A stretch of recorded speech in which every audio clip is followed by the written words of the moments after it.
आजी आम्हाला आता साहित्य सांगणार. हे आहे शिंगाड्याचं पीठ. ते साधारण पाऊण वाटी घेतलंय. हे तळण्यासाठी तूप लागेल म्हणून घेतलंय. हे आहेत बदाम आणि काजू यांचे काप. हे चवीपुरतं मीठ घालायचं आपल्याला. ही जायफळाची पूड आहे आणि हा आहे गूळ. आणि हे आहे रताळ्याचं शिजवून रताळं त्याचा गोळा बनवून घेतला पुस्तकाला. मग आता सुरुवात करूया रताळ्याचे उपवासाचे घारगे बनवायला. काही हरकत नाही. कशी सुरुवात करायची, काय घ्यायचं? प्रथम आपण पीठ घेऊया, शिंगाड्याचं पीठ.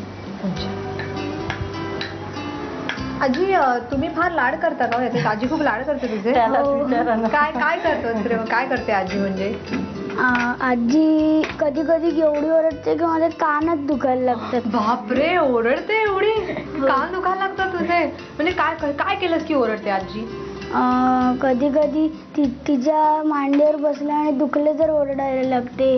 कधी कधी चुकून पाय चेपताना हात सरकला आणि पाय मुरगळला तर ओरडते.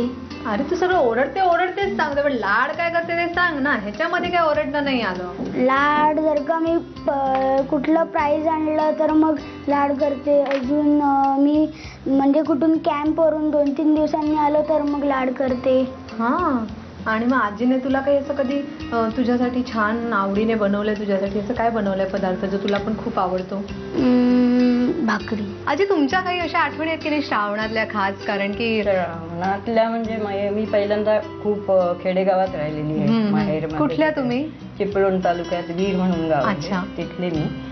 आणि त्यामुळं तिथे हरताळका, गौरी, गणपती ह्या उत्सवांना अगदी उदाहरण असायचं. बरोबर. त्यामुळं ते तिकडे शतावरीची पानं अशी परडी टोपली सगळे आणायचे.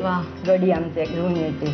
नंतर एक सीतेची काहीतरी आसवं म्हणून असे निळी फुलं असतात छोटी, ती असायची. भरपूर फुलं आणायचो आम्ही आणि खूपच मजा यायची. या हरताळकेची पूजा, मंगळागौरींची पूजा, गणपती, गौरी खूप. आता म्हणजे आता काय ते आठवत सुद्धा नाही इतकं. बरोबर. पण आता एवढं त्या प्रमाणात इथे मुंबईत होत नाही याची तुम्हाला? अजिबात नाही, इथे होतच नाही. आणि आता कोकणातलं पण फार महत्व कमी झालंय. बरोबर. म्हणजे पहिल्यासारखं इथे इथलं राहिलंच नाहीये. एक तर लोक कमी झाले तिकडची. बरोबर. सगळे उठले की मुंबईला येतात, त्यामुळं तिथे बायकाच कमी मिळतात. बरोबर. त्यामुळं हे सण सगळे बायकांशिवाय होत नाहीत ना. बरोबर. माणसं पाहिजेत. अच्छा आजी, आता हे आय थिंक आपलं सगळं मिक्सचर झालंय का बनून? हो. आता ह्याच्यात काही घालायचं नाहीये ना? फक्त तूप राहिलंय. थोडं तूप घालायचं. आणि आता काय करायचं मग? आता मिक्स करायचं. हे मिक्स करून घ्यायचं सगळं आणि मग नंतर तळायचं का हे आपण? ते थापायचे आणि मग प्लॅस्टिकच्या कागदावर थापायचे. आणि आता काय करायचं? आता हे आपण सगळं मिक्स करून गोळा करायचा. बरोबर. आता त्याचे थोडे छोटे गोळे करायचे. म्हणजे थापायचे. कागदाला असं तूप लावायचं थोडं. अच्छा, हे पण लगेच आता त्याच्यावरती त्याच्या खाली ठेवायचं. म्हणजे मग ते त्याला लागतं आणि त्याच्यात थापण्याबरोबर ते. आजी तुम्हाला अशी काही येते का कविता किंवा गाणं एखादं खास श्रावणातलं असं? आजीला गाणी खूप आवडतात. म्हणजे हो. मग तू पण बसतोस की नाही आजी बरोबर गाणी ऐकायला? तुला आवडतात गाणी? आजी गाणं मस्त म्हणते. अरे मग तर आम्हाला 2 ओळी ऐकवाच प्लीज. गाणं म्हणजे ती कविताच होती. श्रावण मासी हर्ष मानसी हिरवळ दाटे तो इकडे, क्षणात येते क्षणात सरसर, क्षणात फिरून ऊन पडे. आणि आता हे आपण तळायचे का कढईमध्ये? डीप फ्राय करायचे ना पूर्ण? ठीक आहे. याचं वैशिष्ट्य म्हणजे काय, यात शेंगदाणे हल्ली खात नाहीत. फॅटमुळं माणसं बरीचशा बायकात मुख्यतः. तर याच्यात शेंगदाण्याच्या कुटाचा वापर अजिबात केलेला नाहीये. बरोबर. आणि जे आहे ते गूळ आणि शिंगाड्याचं पीठ आहे. बरोबर. आणि रताळं हे चांगलंच आहे शक्तिवर्धक, म्हणून त्याचाच वापर केलाय. आणि ठीक आहे, मग आता आपण हे तळून घेऊया. तळून.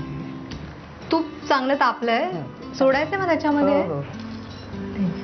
आम्ही एकदा ट्राय केलं ना तेव्हा म्हणजे करताना मस्त खमंग वासाला. त्याचं लक्ष बारीक असतं सगळीकडे. हो, किचन मध्ये असतो तो. असतो गिरधाऱ्या घालत असतो सारखा. काय चाललंय काय नाही.